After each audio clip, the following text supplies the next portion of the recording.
8 მარტს გვიანღამით რუსთაველის გამზირზე გამართული აქციის დასრულების შემდეგ დაკავებული ორი დემონსტრანტიდან ერთი დავით შხეიძე თავისუფალია, მეორე პაატა ალავერდაშვილი კი პოლიციელის სიტყვიერი შეურაცხყოფის ბრალდებით პატიმრობაში რჩება. დავით შხეიძე და პაატა ალავერდაშვილი გუშინ გვიანღამით აქციის დასრულების შემდეგ ამაღლების ქუჩაზე დააკავეს. როგორც გათავისუფლების შემდეგ შხეიძემ თქვა, ის ოჯახის წევრებთან და ალავერდაშვილთან ერთად მანქანით გადაადგილდებოდა, რა დროსაც პატრულის რამდენიმე ეკიპაჟმა გააჩერა. შხეიძის მიერ გადაღებულ ლაივში ჩანს თუ როგორ აკავებენ ალავერდაშვილს, თავად მას კი ნარკოტესტის გაკეთებას თხოვენ.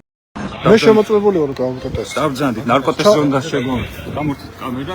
რა არ შეიძლება რომ ჩართული ხოს. დავბრძანდით. ამის გამორთით ბატონო.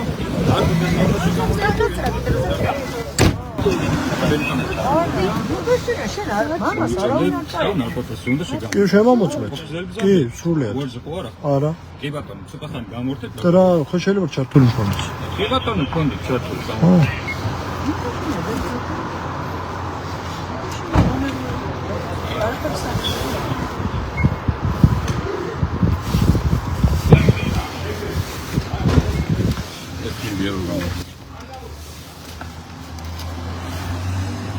როდის მიაყენა შეურაცხყოფა პოლიციას? ადგილზე გადაღებული ლაივის მიხედვით დაახლოებით 9 საათის შემდეგ პოლიცია შხეიძესთან ბრუნდება და ეუბნება, რომ ნარკოტესტი დადებითი იყო.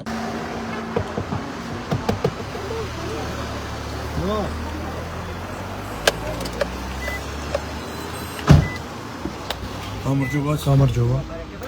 მოგმეთ, ნარკოტესზე დაგიგნა დადებით. ყველია ეგო. ყველია, მე არასდროს არანაირ ნარკოლოგიურში და კი ბატონო.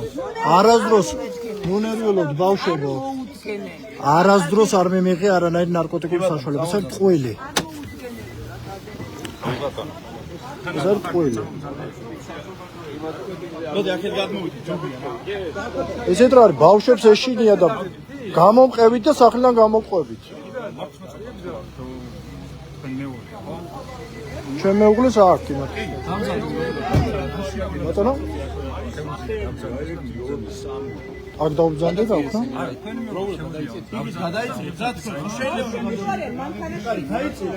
ისეთ რა არის, უბრალოდ არასდროს არ მიმიღე არანაირ ნარკოტიკულ საშუალებას. წავიდეთ და ნარკოტესია, კი ბატონო.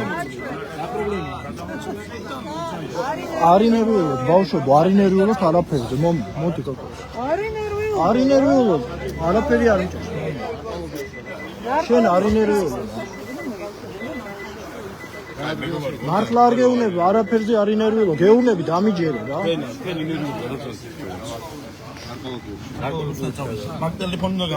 ამის შემდეგ დავით შხეიძე ნარკოლოგიურში შემოწმებაზე გადაიყვანეს. წარმოუდგენელია რა დადებითი. ანუ წარმოუდგენელია მართლა. ხახო, ეხა წარმოუდგენელია მართლა. ეხა მე გამაკავოს ვინმე. ჩამოდი თქვენ.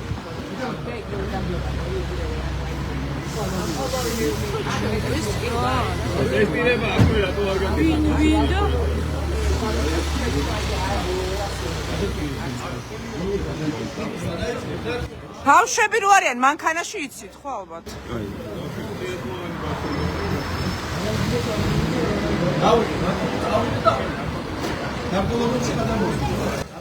ცხრა წლის და 7 წლის ბავშვები არიან მანქანაში რა რო იცოდეთ. ანუ თავს ვდებ მე დათოზე. 9 წლის და 7 წლის ბავშვები არიან მანქანაში რო იცოდეთ რა ვინც უყურებს ლაივს. არა, ვინერვიულოთ არა, ანუ არ შეიძლება ესე.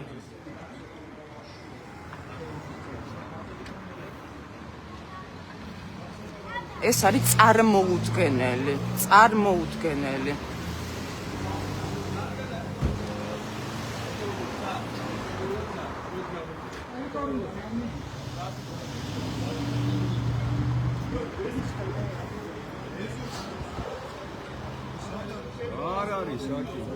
ასქვი არ არის საჭირო.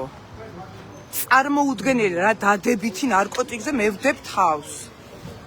ნარკოტიკზე ამოგივიდეთ დადებითიო და გადაყავთ ნარკოლოგიურში აიწე. ეს არის კატასტროფა. არა, კატასტროფა. დროის ამბავია. ანუ ყველანი აგებთ პასუხს რა რო იცოდეთ. ნარკოლოგიურში ჩატარებულმა ანალიზმა აჩვენა, რომ დავით ჩხეიძის სხეულში ნარკოტიკის კვალი არ იყო. ამის შემდეგ ის გაათავისუფლეს. გადმომიყვანეს აქ, უკვე შემოწმეს დეტალურად, მაგრამ არ დადასტურდა ამ ეტაპზე. დადასტურდება თუ არა, არ ვიცით. ჯერ ყოველ შემთხვევაში იმ ანალიზებით, რაც ჩაუბარი არ დადასტურდა. მაგრამ ამას თან ზდევს მთელი ის პროცედურა, თითის ანაბეჭდები, ფოტოს გადაღება, პირადი პერსონალური მონაცემების გამოთხოვება და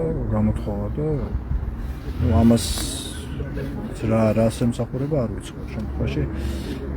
ერთი მარტივი კითხვაა, რომ იქვე შეიძლებოდა თუ ტესტი ხანდახან არ ამართლებს, როგორც მე აქ ითქვა, შეიძლებოდა იქვე მეორე ტესტის გამოყენება. ადვოკატ ლევან გიორგაძის განმარტებით, რამდენიმე დღეში ექსპერტიზის პასუხს ელოდებიან და თუ შედეგი ისევ უარყოფითი იქნება, წარმოება შეწყდება. თუ დადებითი, მაშინ ეს შეიძლება ჩხეიძის წინააღმდეგ სისხლის სამართლებრივი დევნის საფუძველი გახდეს. დავით ჩხეიძე კატეგორიულად ამბობს, რომ მას ნარკოტიკი არასდროს მოუხმარია. ჩარდის ანალიზი რაც აქ აიღეს, სუფთა აღმოჩნდა და შესაბამისად ანუ ამის საფუძველზე უკვე გამოუშვეს. ახლა ველოდებით, რომ ექსპერტიზის პასუხი მოვა, დაახლოებით რამდენიმე დღე ჭირდება. თუ ისიც უარყოფითი იქნება, წარმოება შეწყდება და თუ დადებითი იქნება, ისი ალბათობაც ნულის ტოლია.